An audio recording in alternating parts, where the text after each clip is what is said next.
mindset, mastery, and masculinity. That's my foundation, right? And these things will help you become successful in life. These things will keep you out of trouble. These things will keep people from fucking with you unnecessarily. You feel me? So it's a foundation of a man that I have. When I had my case, it's why I did not get roughed up, fucked up. Before I was in fitness, I sold drugs, right? It was like a business, you know what I'm saying? Hundreds of pounds I'm sending to the East Coast, wholesale.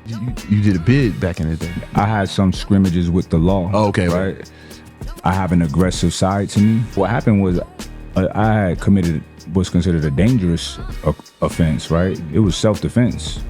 But shit, on paper it looked bad. You know what I'm saying? So they was like, 15 years, that's a good deal for you. 15 years, like, you got me fucked up. You got me all the way fucked up. Yeah, you was on the run. I was a fugitive for 7 years. Yeah, so every day, that dark cloud, it might be today, it might be tomorrow, you know what I'm saying? Once the case was said and done, I took a plea. I'll take a plea.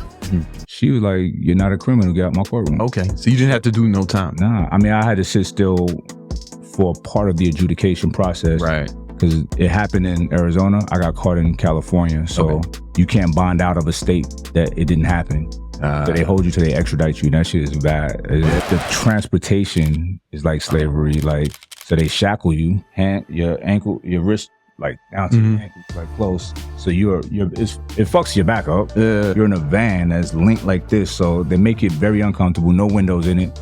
Mad motherfuckers in there. And I'm a thinker, so I'm like, if this shit tip, they gonna pressure me. I gotta figure out a way to get around, you know what I'm saying? And then they stopped, let us use the bathroom. It felt like slavery, bro. It felt so embarrassing and humiliating. We all lined up. Right. California to Arizona. Slow. 60 mile like speed limit shit. You know what I'm saying? But I just had to deal with it like, fuck it. I'm here for a reason. You know what I'm saying? So I wrote that shit out. A day felt like a lot, 2 days suck, and then you don't feel it. It's all the same. I've never been. And it's so crazy I said it's the same because I was in the max security shit and that shit is the worst.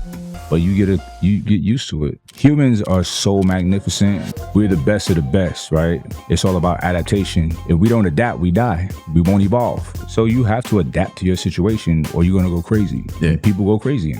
Yeah, and did you as in a cell by yourself? It was single man cells in LA. You're in 47 and a half hours at a time. You get out every other day for 30 minutes for phone and shower, right?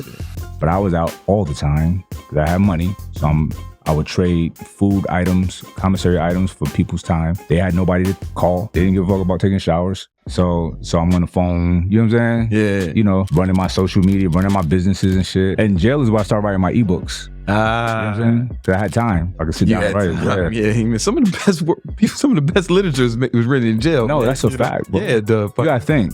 Jail, make it good. So it's a place in which you will get plenty of sleep, which is important. You're not eating bullshit. You're not drinking alcohol. You're not doing drugs. You're preserving yourself and you have time to think. That's an excellent place for someone that needs that kind of detox. It sounds like you really have this kind of attitude where you make the best out of every situation. To hear someone say that jail is good. It was good for me. Yeah. You know what I'm saying? It was good for me. And it gave me additional purpose and meaning to my life. So on the West Coast, it's all politics. So it's all racial, right?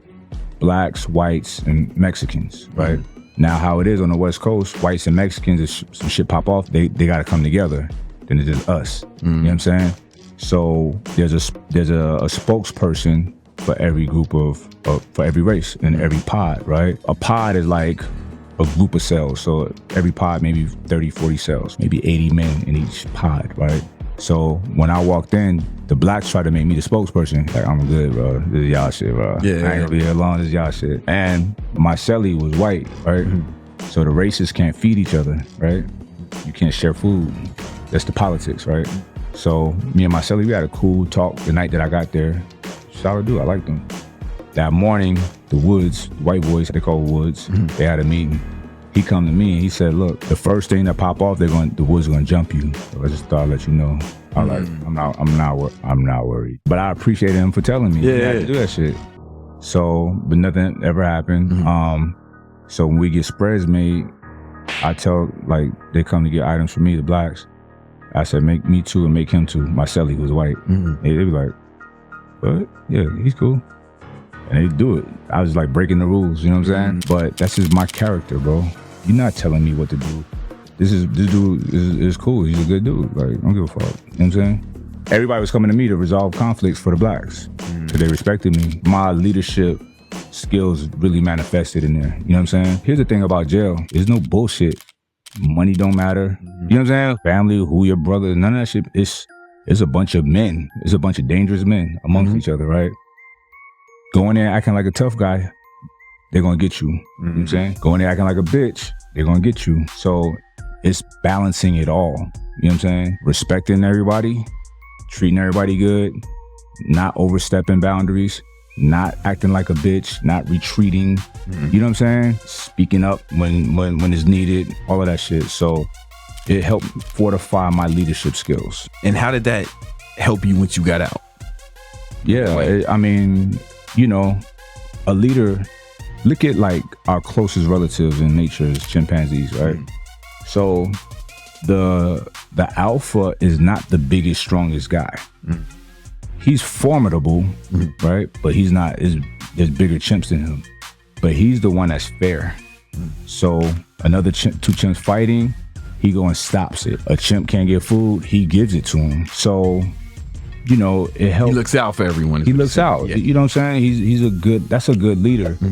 The good leader don't have to be the most violent, because the most violent might be the most reckless, getting everybody in some dumb shit. You know what I'm saying? Yeah. But he gotta be brave. He gotta be, you know, and brave is like standing up for what's right. Embody that shit. I stand for truth. That's it. And sometimes standing up for truth don't look good. Yeah. That's why I say I'm an outlaw, right?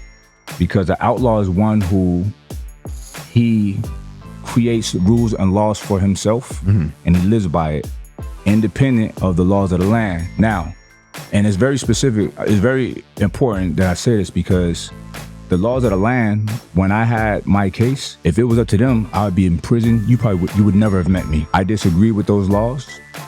I have my own laws that I govern myself by. So I absconded from the law and from what they call justice and did my life the way I wanted to do it. I was a fugitive for 7 years. And people, I get a phone call, I just listen. Yo. Like, I'm trying to hear clicks. Some of that shit never go away. I could never watch The Wire or any kind of I didn't watch none of that shit. I can watch that shit now. Yeah. But back then I couldn't. I'm a citizen. I'm a civilian now. You know what I'm saying? I'm chilling. You know what I'm saying? So but most of my life I didn't exist. I was a shadow person. You know what I'm saying? So 7 years on the run. Like I can only imagine, because you're probably always thinking, man, is today gonna be the day? I did, bro. Yeah. Always thought that shit. Damn. So what happened? After 7 years, they came and got me. Oh, they got you when you turned yourself in. Look, Mike Rashid got real popular. Oh, so you was making YouTube videos while you was on the run? I wasn't trying to at first, because in the beginning it was like I needed to work, so I was training people. So I would record them, you know, showing their progress, because it would be more compelling than the before and after picture. Yeah. And I'd get a little comfortable every now and then. I slide a little workout up there, you know what I'm saying? And people was loving that shit, bro. And the shit just, it took off, and I just couldn't control it. I was like, maybe they don't care. Fuck it. Maybe they're not looking for me. I'm doing the right thing, I'm doing good things, whatever. But they stop looking after a while until they get ticked off again. Yeah, then they got ticked off. They were like, yeah, go get them. Now, at a certain point, they came and got me. They found me, right? Yeah. So I'm being judged now, right? But I'm being judged on the totality of my life, of where I am now, right? That was a grace period for me to show myself and them, because they're going to watch me at some point, what kind of person I am. You think you got a criminal here? Y'all said it out y'all mouth. You're not a criminal. Get out this courtroom. I knew I wasn't a criminal. I knew I didn't deserve that. I'm an outlaw. I don't care about your laws. Most of the time, we are in alignment. But if it's not, it's okay. That's for y'all. I got my own shit. And it proved me to work well. I trust myself way more than whatever they talk about. You know what I'm saying? So, and that's a leader. You feel me? Because not everybody has that kind of trust for themselves. You know what I'm saying? So I trust myself